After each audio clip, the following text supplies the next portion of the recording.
Could these electric cargo bikes replace your SUV? I'm Kurt the CyberGuy. Are you ready to say goodbye to the high cost of owning a car and hello to a new cost-effective alternative? It's called the Mate SUV, and it originally came out in 2016 as an inexpensive folding e-bike. Since then, it's been redesigned to promise the convenience of a car and agility of the bike. Made in the bike-friendly city of Copenhagen, the Mate SUV has a 250-watt motor and can go 16 miles an hour at top speed. Plus, it can go 62 miles on a single battery charge. Now, an electric cargo bike may not be suitable for everyone, particularly those who need to transport a lot of people or larger heavy items.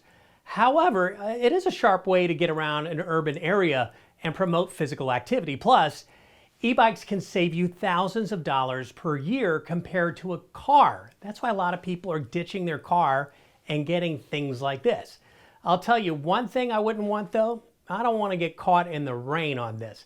The Mate SUV's initial expense is a lot though, just under $7,000, though it's still less than a regular car costing around $10,000 each year to own and operate. Would you ever switch from a SUV to a cargo bike? Let me know over at cyberguy.com, and while you're there, sign up for my free newsletter.